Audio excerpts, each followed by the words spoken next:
রাস্তায় বাজারে প্রচন্ড কমপ্লেন আসছে। স্কুলগুলো আছে, এখানে স্কুলে বাচ্চাদের দেরি হচ্ছে, প্রচন্ড রাস্তায় জ্যাম, ট্রাফিকটা হচ্ছে কেন? রাস্তার ধারে ট্রাক, সবজির ভ্যান, তারা দাঁড়িয়ে যাচ্ছে, কোনো ল অ্যান্ড অর্ডার মেনটেন করা হচ্ছে না, করাটাও ডিফিকাল্ট, কারণ রাস্তার পাশে দোকানপাট হয়ে গেছে। একটা বড় বড় যে দোকান রয়েছে আসানসোল বাজারে, যাদেরকে আমরা ছোটবেলা থেকে দেখে এসেছি, তার সামনে ফুটপাতে একটা লাইন অফ ফুটপাত অলরেডি রয়েছে, কিন্তু তারপরে রাস্তার পাশে আবার সেকেন্ড লাইন অফ ফুটপাত হয়ে গেছে। এবং আমি কি অবাক, ট্রান্সফরমার, বাজারের ট্রান্সফরমার, তার পাশে চা বানানো হচ্ছে গ্যাস সিলিন্ডার দিয়ে, প্রতিটা দোকানের উপরে তিরপল খাটানো। সরকার কাদের জন্য? সরকার তো মানুষের জন্য, সরকার তো মানুষ যাতে ভালোভাবে বাঁচতে পারে তার জন্য। এবং সেখানে আমি বলেছিলাম যে 15 দিনের নোটিশ, যেটা মিটিংয়ে ঠিক হয়েছিল 9 তারিখে মুখোমুখির পরে, যে এই যে রাস্তার পাশে যে দোকানগুলো রয়েছে তাদেরকে নোটিশ দিই, 15 দিনের নোটিশ দিই, তারা যদি উঠে যায় ভালো, তারপরে নয়তো আমরা ডিসিশন নেব। বাজারের ভিতরে যে মেন যে ফুটপাথ, তাকে এখন হাত দেবেন না, কারণ মাননীয় মুখ্যমন্ত্রী বলেছেন যে ফুটপাথ এখন পুজো অব্দি আমরা হাত দেবো না। তো পুজো অব্দিও নয়, আমি বলেছি আমাদের এখানে ছট পুজো খুব বড় করে হয়, 10 নভেম্বর অব্দি সময় দেওয়া হোক, এবং সেই মতো নোটিফিকেশনও বেরোয় যে 15 দিন নোটিশ দেওয়া হচ্ছে যারা রাস্তার পাশে রয়েছে।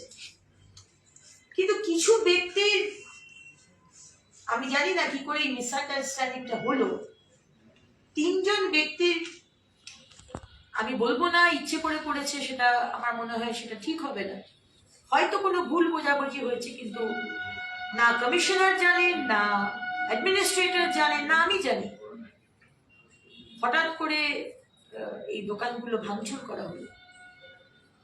আমরা শোকজ করেছি এই 3 জনকে, এবং যদি দেখি যে তারা আনসার দিতে পারছেন না, আনসারটা যুক্তিযুক্ত নয়, তাহলে সাসপেন্ডও করা হয়। এবং আজকে যারা এসেছিলেন হকার কমিউনিটি থেকে, তারাও বললেন যে এরকম আমাদের ডেকে আমাদের সাজেশন নেওয়া, এর আগে বহু সরকার এসছে, কেউ কিন্তু জিজ্ঞেস করেনি, তারা অত্যন্ত হ্যাপি আর কি, খুশি তারা তাদের সাজেশন, এবং সত্যি তাদের সাজেশন নিতেই হবে, কারণ বাজারে কোথায় এন্ট্রি, কোথায় পার্কিংটা করলে ভালো হয়, কোথায় রিলোকেট করে ভালো হয়, তাই ওনারাই সব থেকে বেটার জানেন।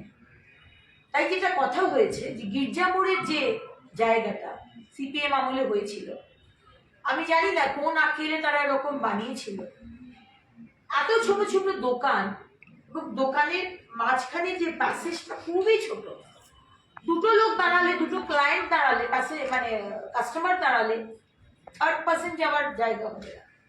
তাহলে সেই বিষয়টাকে আমি বলেছি ম্যাডাম এবং মন্ত্রী মহাশয়কে, একজন ভালো সিটি প্ল্যানার, আমরা যেহেতু শহরটাকে খুব সুন্দর করার চেষ্টা করছি, সিটি প্ল্যানার নিয়ে ইন্টিগ্রেটেড সিস্টেম করে, শুধু বাজার ডেভেলপ করলে হবে না, আমাকে হাইওয়ে বানাতে হবে, আমাকে রিভার ফ্রন্ট করতে হবে, আমাকে আসানসোল ঢোকার সময়তে যে জঞ্জাল, পাহাড় প্রমাণ, লেগেসি ওয়েস্ট, সেটাকে এক জায়গায় করতে হবে, ফল সবজির মার্কেটটাকে কালীপাহাড়ি মার্কেটে, ওইখানে কালীপাহাড়ি ওই গোডাউনে ট্রান্সফার করতে হবে, সবকিছু নিয়ে একটা ইন্টিগ্রেটেড প্ল্যানিং আমাকে দিতে পারবে এরকম একজন সিটি প্ল্যানার নিয়ে আসো।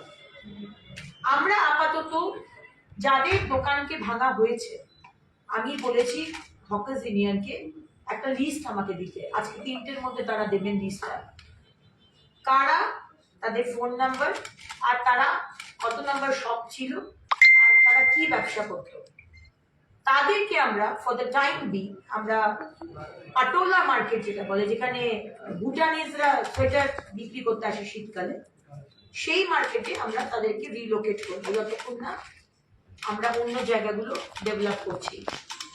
এবং যে জায়গাগুলো আমরা ডেভেলপ করব সেটা খুব সুন্দর দোকান করব, এবং 3-4টে জায়গার কথা ওনারাও বলেছেন যে এই জায়গাগুলো ডেভেলপ করা যায়, সেটা নিয়ে আমরা ইঞ্জিনিয়ারকে নিয়ে বসবো, এবং আমার মনে হয় যে যারা পুরনো, যেটা আবার বললাম, যেটা পুরনো হকার, তাদেরকে আমরা রিলোকেট করতে পারবো। যেরকম মোটামুটি সংখ্যা একটা বেরোচ্ছে দোকানে, হয়তো আমরা রিলোকেট করতে পারবো।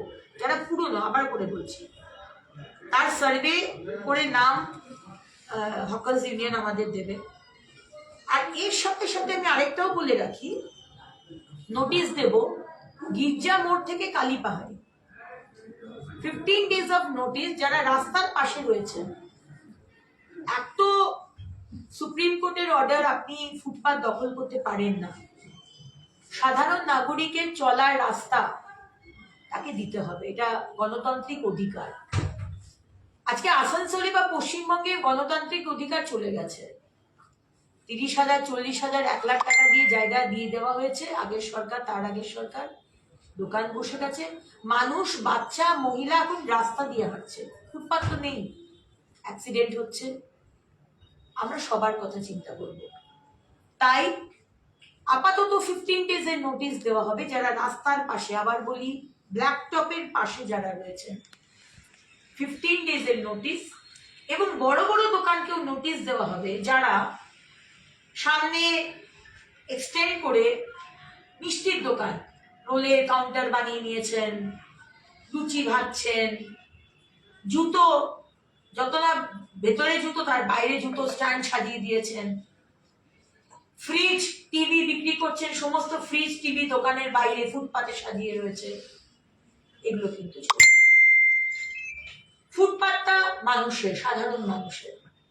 তাই বড় দোকান হোক, ছোট দোকান হোক, বড়লোক দোকানদার হন, গরিব দোকানদার হন, মুসলমান দোকানদার হন, হিন্দু দোকানদার হন, খ্রিস্টান হন, শিখ হন, নিয়ম কিন্তু সবার জন্য এক।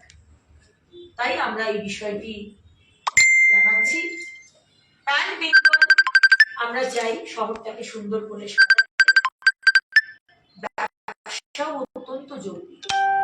আসানসোলে যারা আমাদের একই ছাদের তলায়, আমরা একই আকাশের তলায়, আমরা ছোটবেলা থেকে বড় হয়েছি, যারা অনেক দিন ধরে রয়েছে, তাদের জন্য অবশ্যই আমরা এই অল্টারনেটিভ একটা ব্যবস্থা আমরা দেখছি। ক্ষতি হয়েছে, সেই ক্ষতিপূরণের কিছু ভাবনা চিন্তা কি রয়েছে? সেটাও আমরা ভেবেছি, সেটা নিয়েও কথা হয়েছে। এখন সেটা হকার্স ইউনিয়ন আমাদের জানাবেন। এবং আমাদের দিক থেকে আমাদের যে স্কিম আছে, যেরকম আমাদের স্বনিধি যোজনা, আমাদের ভেন্ডারদের কেন্দ্র সরকার থেকে স্বনিধি যোজনা আছে, সেই স্বনিধি যোজনার মাধ্যমে তাদেরকে এনলিস্ট করে দেওয়া, যাতে তাদের যে পুঁজিটা ক্ষতি হয়েছে সেটা যাতে আমরা কিছুটা অন্তত কভার করতে পারি, আমরা কিন্তু সেটাও দেখব। দিদি, আপনি বললেন যে উচ্ছেদ যেটা হয়েছে সেটা আপনার দপ্তর জানে না, কিংবা যারা করেছে তাদের বিরুদ্ধে আপনি ব্যবস্থা নেবেন। তাহলে কি যারা এই উচ্ছেদ করেছেন তাদের বিরুদ্ধে যে অভিযোগ উঠেছে আপনার বিরুদ্ধে, আপনি পেয়েছেন, তাদের বিরুদ্ধে আপনি তার নেবেন, ডিসিশন নেবেন, কিন্তু হকাররা বলছে আমাদেরকে নোটিশ না করার পরেও আমাদের উপর কেন এই অত্যাচার হলো?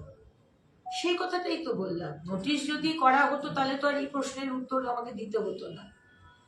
নোটিশ করা হয়েছে 9 তারিখে, ভাঙা হয়েছে 10 তারিখে, নোটিশ তো 9 তারিখে বেরিয়ে গেছে। তারপরেও কেন ভাঙা হলো, কেন এই 3 জন ব্যক্তিকে আমাকে শোকজ করতে হলো, এটাই তো হচ্ছে প্রশ্ন। যে প্রশ্নটা আপনি করছেন, আমার দপ্তরেও সেই প্রশ্ন ওই 3 জনকে করছে।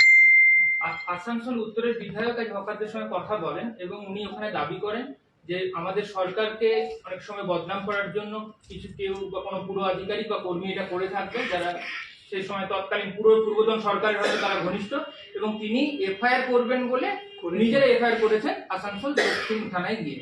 এই বিষয়টাকে একটু অবশ্যই করতে পারেন, উনি বিধায়ক। আজকে শুধু বিজেপির বিধায়ক কেন, টিএমসির বিধায়কও করতে পারেন, অন্য দলের বিধায়কও করতে পারেন, তার তো গণতান্ত্রিক অধিকার রয়েছে। যারা করেছে 3 জন, তারা তো অন্যায় করেইছে, এটা তো কোনো মানে অন্যভাবে কথা বলার কিছু নেই।